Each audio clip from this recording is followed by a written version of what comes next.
I'd like to bear witness to the power of stories to heal. As we've heard from the music, it just really is incredible the way music can heal. But also listening to and finding stories are another way. This story that I'm going to talk to you about is a very dark story in our country's history, and I believe this room has enough light in it to contain it, but I'd like to go on and start. In the course of my career as a writer, a single subject has often informed my work, and it is the question, the existential question addressed in the biblical book of Job, which makes it a spiritual question. Why do innocent people suffer? We all know that suffering is both personal and transpersonal. Therefore, it is universal. And so we all know that when the first time we lose someone we love, whether it's 12 years old or 5 years old or 35 years old, we experience suffering. When I started this book, The Train to Crystal City, in 2010, I did not consciously set out to reconsider the nature of suffering yet again. But in over 70 interviews with elderly men and women in their 70s, 80s, 90s, who were children in the secret government internment camp in Crystal City, Texas, the question again presented itself, albeit in a different way. As they bore witness to their experiences behind barbed wire in Crystal City, which is located 120 miles from where we stay today, these former internees did not ask why, but they were made to suffer. But they instead asked the question, how can the suffering be endured? And I'd like to tell you a few of their stories. To begin, from 1942 to 1948, which was after the war was over, secret trains delivered 6,000 civilians from the United States and Latin America to Crystal City, Texas, the small desert town right here in our shadow at the southern tip of Texas. The trains carried Japanese, German, Italian immigrants and their American-born children.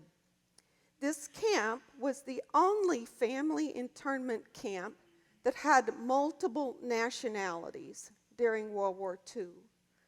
It was in Crystal City that became the center of Franklin Delano Roosevelt's prisoner exchange program.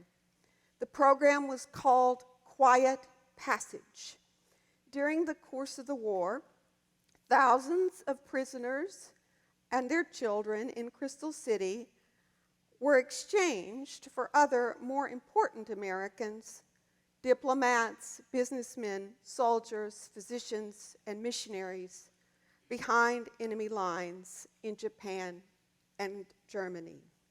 The seeds for my book were planted long ago with this guy on the left, Alan Taniguchi. I was 18 years old and a student at the University of Texas, and I met Alan Taniguchi, who was the dean of the School of Architecture. And I'd never before seen an Asian person. I was from East Texas. We have two kinds of people in East Texas, white people and black people, and that's it. And so I walked up to Alan and I said, well, where did you come from? And he said, Brentwood, California, making me feel very stupid. So then I said, well, how did you get to Texas? And he said, my family was in camp here, and being a Southern Baptist minister's daughter at the time, fortunately I'm over all that, I said to Alan, church camp? And he said, not exactly. And over the course of our time together, I got to know his family, his father, his mother, his brother, who were all interned in Crystal City. As many of you know, the history we know about in the internment involves the 120,000 Japanese, 2/3 of them Americans, who were rounded up after Pearl Harbor and sent to these 10 relocation camps. Those camps were for all Japanese people. This is a picture of a family in my book, the Fukuda family, who are being evacuated from their home in San Francisco. The little girl at the bottom there was in Crystal City. All of these people were in Crystal City, and those are Army guards that are putting them up into the bus to be taken to the relocation center. The woman there is pregnant, and she will give birth to a son at the Santa Rita racetrack relocation in a stable that was previously used for horses. This is the Fukuda family.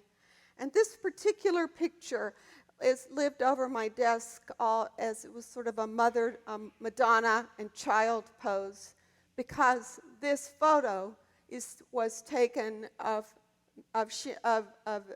the woman, Mrs. Reverend Fukuda's wife, Shinto Fukuda, and her son, who is 81 years old today, and now and alive and living in San Francisco, and so he was a survivor of the Crystal City camp.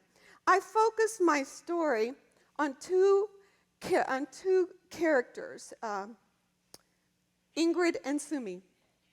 Sumi is the girl in the white here, whose father, Tom, was a very well-known photographer in Los Angeles when war broke out.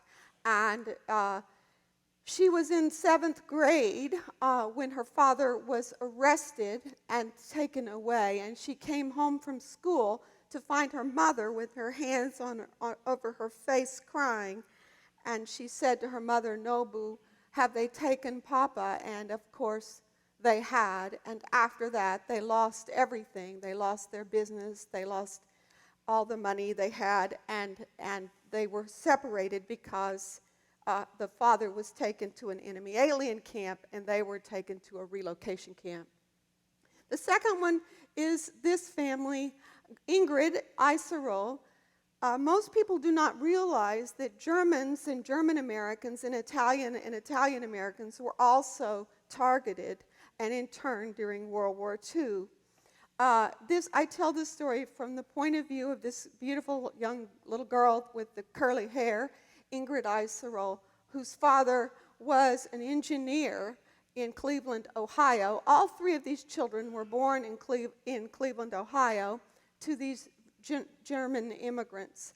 And because he was an engineer, the FBI, which had targeted 300,000 German nationals compared to the 120,000 Japanese, they decided that since her father, Matthias, was a well-known engineer, that he could probably blow up bridges if he knew how to build them. And based on this theory, her father was arrested as an enemy alien. There were 36,000 enemy alien fathers arrested. None of them were ever charged with any crime. None of them knew the terms of their internment.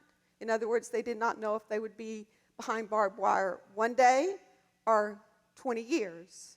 And none of them had access to any kind of due process, no lawyers.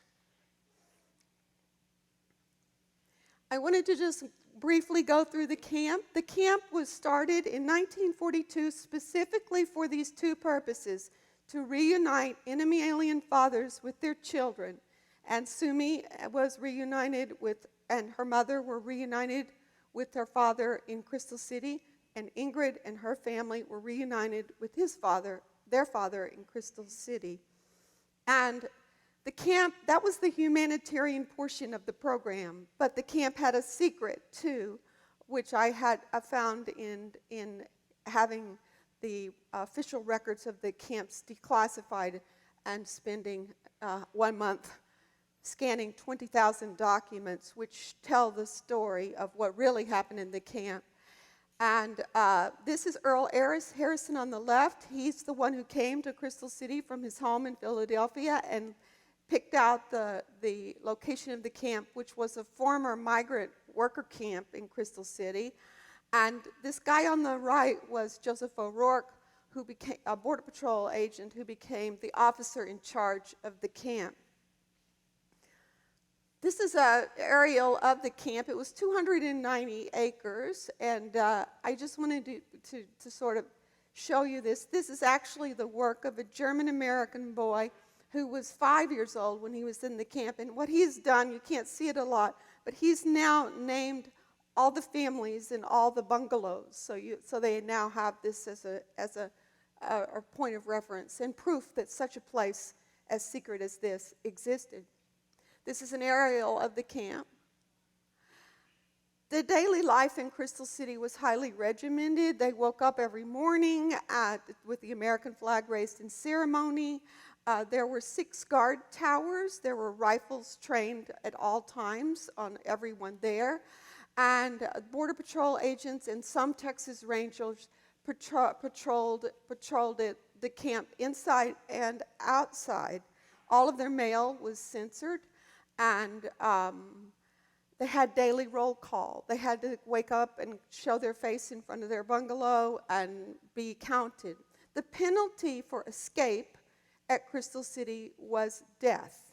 So in the long history of the camp, not a single person ever attempted to escape. Despite all of that, it's a kind of an unusual thing, but many of the people I interviewed explained that since they had lost everything when the war broke out, their time in Crystal City was very special to them because they were reunited with their families. And the truth is that the camp was as humanely run as possible. No one went hungry in Crystal City. All the internees worked, and there was plenty of food. And no one was tortured like Guantanamo Bay. But they did lose their freedom, and they did lose the lives they had before. They had three beautiful schools in the camp.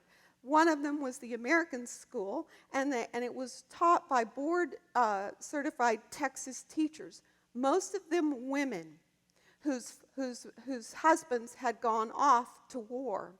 And so Sumi is in the right here. She was a yell and song leader, and she tells the stories, and all of those kids in that picture talk about how much they grew to love those American teachers because they never made them feel less than, even though they had husbands who were at war. And so if the subject was algebra, they did algebra. If the subject was English, they did English. They also had a German, this is Sumi, and they had Girl Scouts program, and there she is with her pigtails there. Sumi is now 85, and when I told her today that I would be coming, she said, well, be sure to tell him I was always a real tough cookie. And that is the truth.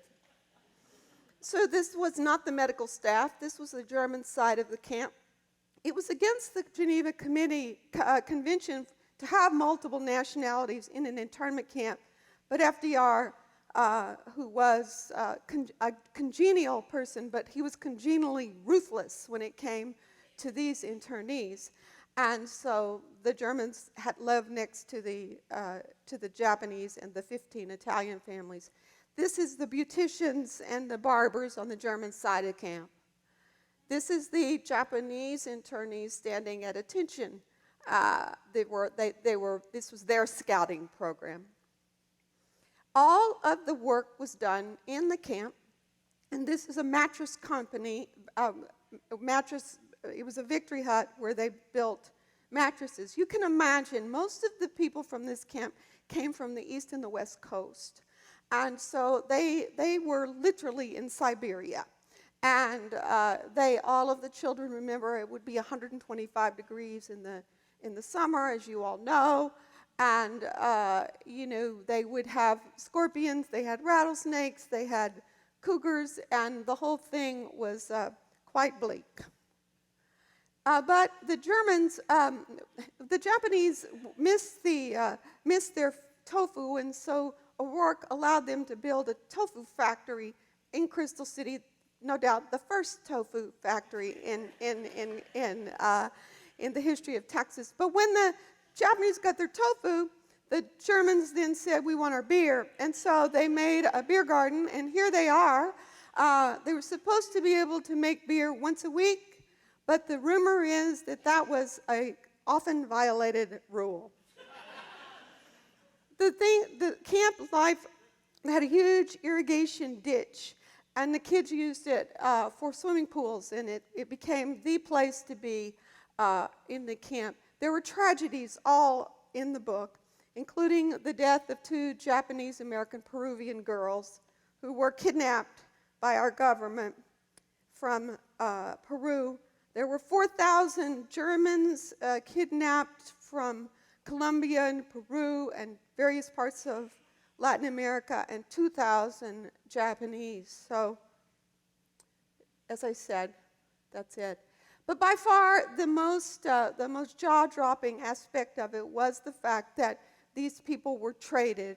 And in Sumi's case, Sumi was almost, and her family were almost traded into Japan in 1943, and then were in fact traded into Japan in 1945. And the devastation that Sumi and the kids from Crystal City saw inside Japan after we had dropped the bomb was absolutely terrible. Here she is in Sendai in Christmas of 1945. There she is. I won't say anything about this. I'm going to go on. This is her. She married after she got back to the United States.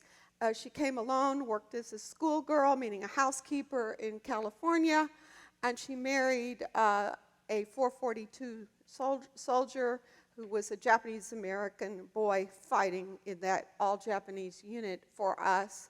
They had 6 children, and her husband died early of a heart attack, and Sumi raised all these beautiful children. Ingrid, this is Ingrid. Ingrid's family had it much rougher than Sumi's. They were traded on January 2nd, 1945 into Germany, and I'm not going to go into it, but their journey into Germany was unbelievable. They were fired upon by American pilots. They almost died of starvation, and like that. But one of the most surprising twists in the book, which was that they never knew it, but I kept asking myself, well, if we were sending 2,000 people from Crystal City into Germany, who were the people coming out? And there were some POWs that got out, American POWs, but in a surprising twist, 100 Jews, German Jews from Bergen-Belsen were freed. And that was these people that I interviewed. Irene, who was exactly the same age as Ingrid, exactly, and Irene's family, the Hasenbergs, were traded for the Iserl family. And that we only learned this, they never knew it until I was able to get those records declassified. And that is Ingrid and her family. She has had 3 children and her children. One of the things I had learned is this question of how did they survive. And the main Japanese American characters, such as Sumi and the Fukuda family, said that as children, when they offered their complaints to their parents about the fact that their country had betrayed them, their parents immediately stopped them short with 2 Japanese phrases. The first was shika ga nai, which means it can't be helped. Or, in today's vernacular, stuff happens. The second phrase was one that has become very important to my spiritual life. It's the phrase gamon, G-A-M-O-N, which means to find some physical and spiritual practice, such as the one that Zet just led us in, or any form of meditation. There were 254 Buddhist priests in Crystal City, so there was an awful lot of meditation going on. Calligraphy also was important. The making to gamon is a verb which means to do something, to do something. The making of any kind of art, all of this to help you preserve in the face of what seems at the moment unbearable. It's why some of us sing. It's why some of us dance. It's why all of us make art. The key is to live moment to moment with as much meaning as possible. For 5 years, this book was my gamon. Every day, working and working and working in silence with documents and memory. I was very inspired by the Iserold children, Ingrid here, Lothar, and Incy, who at every turn in their agonizing saga understood that their American citizenship was not a birthright. And we would be well to know the same. Instead, they learned that to be an American means that you have to win that every day by day, with hard work, with determination, and loyalty, even in the face of betrayal. Other child internees offered many other remedies. Prayer, of course, the love of family, but more and more, the work of interviewing these people showed me that the telling of stories is in and of itself a work of healing. Because for so long, these people were so ashamed of what had happened to them, and they felt that they had done something to deserve this, which is the way all victims feel. And to tell the story and to be shown the documents was a healing act. In the end, however, it was Irene Hassenberg, the Jewish woman here, this German Jew, freed in the trade with Ingrid, that had provided for me the seminal lessons about how to deal with other human beings in times of bitter conflict. Irene is, even though she's Jewish by birth, she is a Buddhist, a practicing Buddhist. She's got the Dalai Lama on her speed dial, so she's a serious one. And she leads peace efforts everywhere. She has for the last many, many years, she and 7 other survivors of the Holocaust have met each month with 8 Palestinian women who lost everything in the Middle East. And what they do is they don't try to talk politics. They just tell their stories. But one day it's a Jewish woman telling her story of being in the concentration camp. And the next month, it's the Palestinian one. And it's this business of witnessing that has healed. And in my interview, she gave me a quote, which is the quote that starts my book. I hope that it will be a healing quote for you. Always remember, she told me, enemies are people whose stories you haven't yet heard, and whose faces you haven't seen. The poem that Zet read about Naomi seeing the Palestinian woman is an example of that. And today, the people most likely to be targeted by our government are Latin Americans and people from the Middle East. So the thing, war, this is an archetypal thing in war. My gratitude goes to the characters in my book, these two living Holocaust survivors. Ingrid died on Pearl Harbor Day, 2013, but this is her face, and I have told her story. My gratitude goes to these people that had the courage to tell their stories and to show their faces, and my prayer for you and for myself today is for courage to do the very same. Thank you very much.